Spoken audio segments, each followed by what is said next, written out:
बघा, आता कुठल्याही गोष्टीला लिमिट आहे. लिमिट पार झालं का ते आपोआप होतं.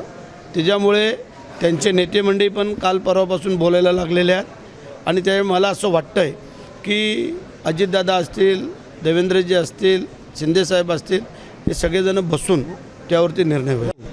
जरांगेंना पण आमची सूचनावजा विनंती आहे की सगळ्याच गोष्टी आपण एकाच वेळेला सगळ्या जर मागू तर शासनाला देते वेळेला पुढील भविष्य काळामध्ये ते टिकणं ही क्रमप्राप्त आहे. म्हणून एकनाथ शिंदे साहेबांनी जे पहिले 10% आम्हाला जी काय मराठा समाजाला हे दिली तर ती आता आम्ही टिकवत पुढं चाललेलो आहोत. त्यानंतर कुणबी नोंदी आणि ज्या काय आहेत ज्यांच्या नावावर त्यांना ते आम्ही हे दिलं. तर हे अशा एक देतो आहे. काही गोष्टी शासनाला आणि सरकारला अडचण होईल असं पण त्यांनी चालू नये असं आम्हाला वाटतं. विरोधकांनी नाही बोललं तर मग तुमचं कसं काय जाणार. त्याच्यामुळे आणि संजय राऊत जे बोलतो आहे त्याला आम्हीच प्रोत्साहन देतो आहे. त्यांनी बोलायला पाहिजे. तो जसं बोलतो आहे तसं उलटं घडत चाललेलं आहे. मागच्या 2.5 वर्ष उद्या सत्ता जाईल, परवा सत्ता जाईल, तेरवा जाईल, असं करत करत आमचा 2.5 वर्षाचा कालखंड निर्विघ्नपणे पार पडला. आणि नुसता कालखंड निर्विघ्न पार नाही पडला तर डबल मेजॉरिटीने आमची सत्ता आली. पहिला प्रश्न असा आहे, मी आज शिवाजी महाराजांच्या पुतळ्याचा अनावरण समारंभ करण्यासाठी मोहोळला चाललेलो आहे आणि जात असताना पंढरपूरवरनं जाणं आणि देवळात न येणं हे हिंदू धर्मातल्या कुठल्याही भक्ताला शोभू शकत नाही आहे. म्हणून आता मी पहिलं दर्शन घेतलेलं आहे. ज्या काय इच्छा मनोकामना होत्या त्या सर्व तिथं मागितलेल्या आहेत. सगळ्याच ओपन करायच्या नसतात, परंतु जे तुम्ही समजताय ते खरं आहे. मुळात मला वाटतं त्या मूर्खाला कळलं नसेल पुण्यतिथी कधी आणि शिवजयंती कधी.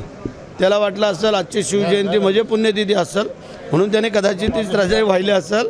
पण आपल्या शिवभक्तांसाठी आजचा दिवस हा सोन्याचा दिवस आहे आणि आम्ही अख्ख्या महाराष्ट्र हा कार्यक्रम साजरा करतो आहे. आणि बरोबर येणाऱ्या पुढल्या तिथीला तर त्याच्यापेक्षा डबल पद्धतीने तिथीप्रमाणे कार्यक्रम साजरे केले जातील.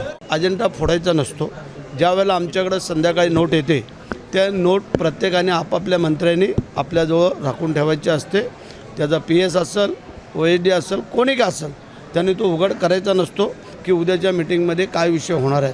आणि जे आलेलं आहे ते कळल्यानंतर त्याच्यावरती कारवाई होईल, तो कोणी का असं. बघा, ज्या वेळेला वेळ होती त्यावेळेला त्यांना करता आलं नाही. आता जर हातातून गेल्यानंतर सगळंच परत येईल असं सांगू शकत नाही आहे. कारण एवढी मेजॉरिटी आत्ता आमची आलेली आहे की जेणेकरून त्यांच्याबरोबर असणाऱ्या लोकांना आमच्या महायुतीमध्ये येण्याशिवाय पर्याय वाटत नाही. ते आमच्याबरोबर येतील. जे नाही येणार ते नाही येणार, ते त्यांच्याबरोबर राहतील.